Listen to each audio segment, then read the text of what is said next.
शहरामध्ये बऱ्याच ठिकाणी आता सध्या नाल्याचं काम चालू आहे. नाले साफसफाई करणे, नाल्यातील गाळ काढणे हे प्रगतीपथावर चालू असताना आम्ही शहरामध्ये विविध ठिकाणी या ठिकाणी आम्ही व्हिजिट केली असताना त्या ठिकाणी मुद्रा सन सिटी असेल, अक्कलकोट रोड, पंजवानी मार्केट असेल, या ठिकाणी मक्तेदाराचं काम संत गतीने या ठिकाणी चालू होतं. आम्ही त्याला आता आदेश केलेले आहेत की तुझं काम लवकरात लवकर पूर्ण कर.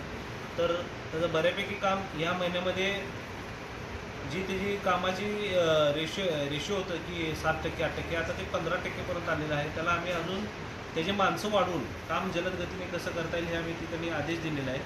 आणि त्रुटीमध्ये म्हटलं तर मुद्रा सनसिटीच्या बाजूला थोडंसं डाईंगचं पाणी आम्हाला तिथं आढळलं, तर ते त्वरित बंद व्हायला पाहिजे. आयुक्त साहेबांनी आम्ही या ठिकाणी आदेश दिले की संबंधित जे कोण डाईंगचं पाणी जर सोडत असतील नाल्यात ते त्वरित बंद व्हायला पाहिजे. संबंधित कोण आहे त्यांच्यावर कारवाई होणं गरजेचं आहे. आम्ही या ठिकाणी आदेश दिलेले आहेत की त्यांना नोटीस किंवा दंड काढून ते पाणी त्वरित बंद करावं. परत तसंच पुढं आलं की आम्ही जुना कारवान आता या ठिकाणी व्हिजिट केली.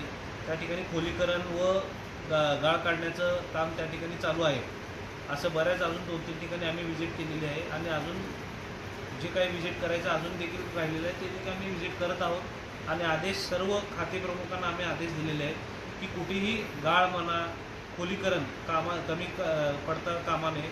कारण का गेल्या वर्षी आपल्याला सोलापूर शहरामध्ये बरेच भागामध्ये त्या ठिकाणी पाणी लोकांच्या घरामध्ये शिरलं होतं. तशी परिस्थिती आता येऊ नये म्हणून हे सतर्कचं इशारा आम्ही आधीच आत्मसात करून सर्व ठिकाणी आम्ही व्हिजिट करून काम जेवढं फास्ट करता येईल या पद्धतीने आम्ही काम करायचा प्रयत्न चालू आहे. कारंबा नाका इथं काय आढळलं? नाकामध्ये आता खोलीकरण चालू आहे त्या ठिकाणी काम. तिथल्या प्रभाकर स्वामी महाराजांचं जे हे आहे नालाचं जे आहे, प्रभाकर स्वामी महाराजांची जागा आहे तिथे, त्या जागेच्या तिथल्या लोकांची थोडीशी तक्रार होती की थोडं एक खोलीकरण करताना थोडी बाजू इकडे सरकली म्हणून. तर ते आता आयुक्त साहेबांनी आदेश दिले की एक 8-15 दिवस थांबा. आता काय पहिलं आपलं खोलीकरणचं जे हे काम चालू आहे ह्याला काय हे करू नका. पुढच्या हे झाल्यानंतर 1.5-2 महिन्यानंतर ना आपण कशा पद्धतीने करायचं ते करूया म्हणून असं आयुक्त साहेबांनी आदेश दिलेला आहे. शहरी नाल्याला पण पाहिजे.